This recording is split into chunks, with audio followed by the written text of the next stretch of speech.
Jean-Louis, est-ce que tu as des blessés ou des absents? J'ai des gamins qui se sont blessés cette semaine. Guégué, suite au match de la CSFA, avait une douleur aux côtes et il y a eu comme un décollement de la plèvre ou un truc ennuyeux et Issoufou s'est fait mal derrière la cuisse mardi ou mercredi. Sinon on récupère Kouyaté qui a fini la suspension et Accor Adams qui est en instance. Voilà l'effectif. La semaine dernière, tu avais confié le brassard de capitaine à Benjamin Lecomte. Est-ce qu'il aura aussi le brassard sur ce match-là? J'y avais même pas pensé. Franchement, oui, sûrement. En plus, il a fait un grand match, donc pourquoi changer un joueur qui est bon? Jean-Louis, depuis le début de la saison, Montpellier n'a jamais réussi à enchaîner 2 matchs consécutifs en prenant des points. Est-ce que c'est le plus dur pour cette équipe-là, confirmer et se dire que le plus dur commence en fait et qu'il ne faut pas s'arrêter sur cette victoire de Monaco? Bien sûr, bien sûr. On a bien débuté les matchs retour. Le premier match de l'année, on l'avait fait à l'extérieur et je pensais qu'on n'était pas loin parce que le scénario de Lyon, il est improbable. Donc rester sur cette base-là à l'extérieur, avoir la même solidité, la même qualité dans le jeu et bien sûr essayer d'être efficace parce que on n'a pas pris un point mais on n'a pas marqué un but depuis que je suis là, donc ça fait désordre. Elle t'a donné, même s'il y a eu défaite à Lyon, cette rencontre, elle t'a donné des clés tactiques pour la manière d'aborder les prochains déplacements? Tout dépend de l'effectif qu'on a. Je vous dis toujours, on vit au jour le jour, vous le voyez, ça bouge tous les jours. En début de semaine, c'était le gardien, le mardi c'est l'avant-centre, le mercredi c'est un milieu de terrain, le jeudi ça va être un extérieur, donc on essaye d'être focalisé sur le match, parce que le match à Toulouse est important, et si on arrivait à faire 2 résultats d'affilée, ce qui ne nous est pas arrivé, nous donnerait du baume au cœur pour l'avenir. Est-ce que c'est ta volonté de t'adapter chaque fois à ton adversaire? Non, je m'adapte à mon effectif. Bien sûr que je regarde l'adversaire pour voir ses qualités, ses forces et ses faiblesses, bien sûr, mais c'est notre effectif qui fera qu'on va à un moment donné, début février, puisque on a encore 10 jours d'incertitude, des sortants comme des rentrants, on va tirer le meilleur de l'effectif qu'on aura à disposition. Aujourd'hui, j'essaye de faire la meilleure équipe par rapport à l'effectif que j'ai. Vous avez privilégié un jeu en contre face à Monaco qui vous a plutôt bien réussi. Est-ce que c'est une option durable? Est-ce que justement c'est pas l'option pour bien jouer à l'extérieur? C'est une option. C'est une option. Quand on a un joueur comme Moussa Tamari, on peut dire que sur un match contre une équipe plus technique que nous, comme l'était Monaco, on pouvait leur laisser le ballon. C'était pas voulu parce que eux ils veulent avoir la possession, mais qu'on rentre les coups dès qu'on récupérait. Donc c'est sûr qu'avec un joueur comme ça, il faut avoir un plan de jeu bien précis, mais surtout être techniquement beaucoup plus juste que ce qu'on l'a été, parce que dans nos premières relances, on perd trop le ballon, mais ça peut être une tactique. Jean-Louis, tu as parlé de cette période de mercato toujours floue, avec le départ d'accord ou en instance de départ, on sait que le club a besoin de remplir les caisses. Est-ce que ça veut dire que derrière, toi tu peux dire stop maintenant, je veux pas que par exemple Benjamin parte, je veux pas que Moussa parte, ou est-ce que vous êtes quand même malgré tout ouvert à tous les départs, malgré la vente d'accord? C'est le deal que j'ai avec le club. Il n'y a pas d'ultimatum, il n'y a pas au mercato on fera, non.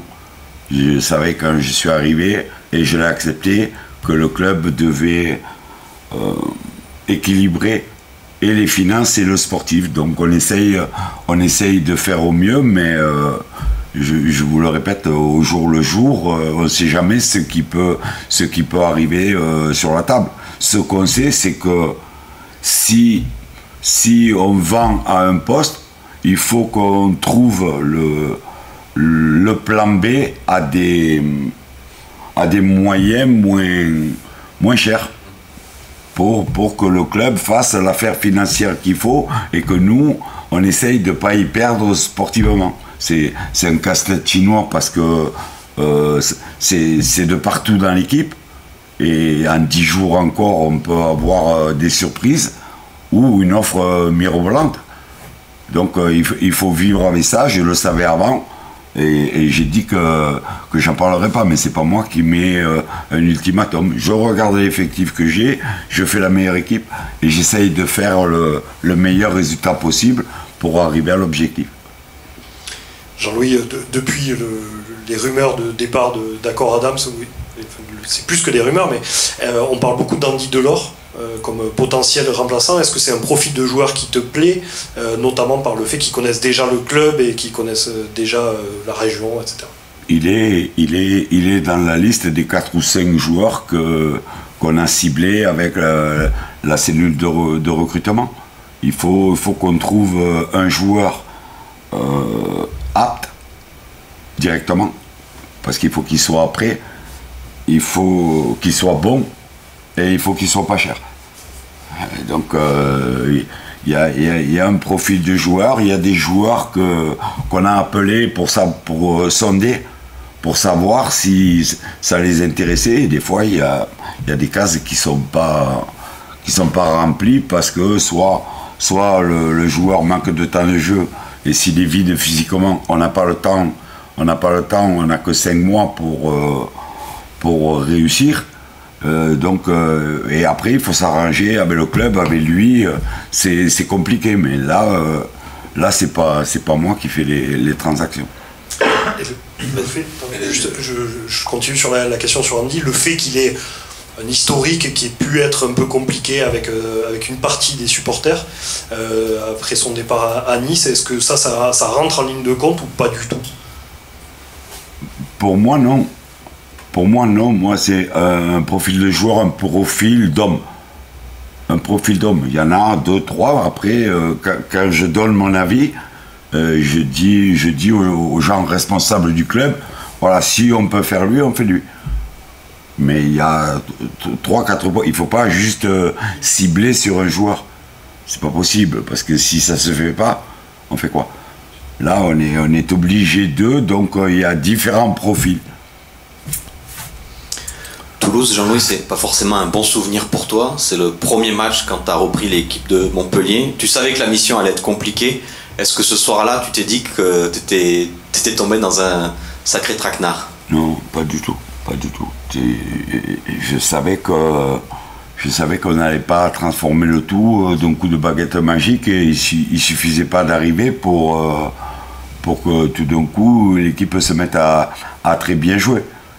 L'équipe sortait d'une déconvenue contre Marseille, humiliante, dont les joueurs étaient touchés moralement, physiquement je les avais trouvés limites. Et mentalement, c'est dur de sortir d'un truc comme ça. Mais Toulouse, comme toutes les équipes professionnelles, ont su appuyer là où ça faisait mal. On avait un problème en défense centrale. Sagnan ne s'était pas entraîné de la semaine. On avait fait démarrer Mwanga pour son premier match parce que c'était un des rares défenseurs centraux. Même Djosic était suspendu parce qu'il avait été expulsé. Donc on avait mis les joueurs qu'on avait. Mais en 30 minutes, on a vite compris que à ce niveau, il n'y a pas de pitié. Il n'y a pas de pitié. Ils sont venus, ils nous ont pressés, ils ont marqué. Et 3-0 au bout de 30 minutes, le match était fini. Il y a un sentiment de revanche aujourd'hui chez les joueurs, ou même chez toi? Aujourd'hui, il me semble qu'on est beaucoup mieux. On les connaît mieux. Parce que depuis le temps, on les a vus jouer, on a analysé. Autant contre Monaco, on avait un déficit technique. Là, il va falloir être à égalité au niveau de l'engagement et de la puissance, de la récupération du ballon. Voilà, c'est une toute autre équipe, mais ils jouent chez eux et comme toute équipe qui reçoit Montpellier, ils disent qu'il faut prendre 3 points. Tu récupères Kiki Kouyaté, tu l'as dit tout à l'heure, il a vécu un drôle de retour après autant de mois de blessure avec 13 minutes de jeu contre Monaco et ce carton rouge. Est-ce qu'il a fallu que tu le... C'est pas Monaco. Contre Angers, excuse-moi, à chaque fois je fais l'erreur. Est-ce qu'il a fallu que tu lui parles après ce match? Est-ce que ça a été un coup au moral pour lui? Et à quel point tu as besoin de ce genre de joueur et de ce caractère? Non, pas besoin de lui parler. C'est un pro. Il sait ce qu'il a à faire. Il sait que de temps en temps, il a pas de frein. Donc il faut, avec l'expérience, il faut surtout quand on a un jeune, il faut amener un petit plus. Il va nous amener son agressivité, sa confiance, son jeu de tête. On a gagné 15 jours par rapport au temps de passage. Voilà, il a joué un petit peu contre Angers. Il a fait des oppositions avec la réserve. Là, il a fait une semaine pleine de travail, donc on dira qu'on l'a rempli un peu plus. Une dernière question. Pour revenir sur Toulouse, est-ce que pour toi c'est une occasion aussi, tu disais c'est une toute autre équipe, mais est-ce que pour toi c'est l'occasion de montrer que vous êtes une toute autre équipe que par rapport à tes débuts? On a tout approuvé à l'extérieur, puisqu'on n'a pas de référence. La seule référence qu'on a aujourd'hui, c'est le bon match à Lyon avec les occasions ratées. Donc, soyons dans la continuité de ce qu'on a fait à Lyon. Et si la réussite veut bien arriver avec nous, à un moment donné, on va franchir le cap. Et dimanche, ça serait une bonne idée de le franchir.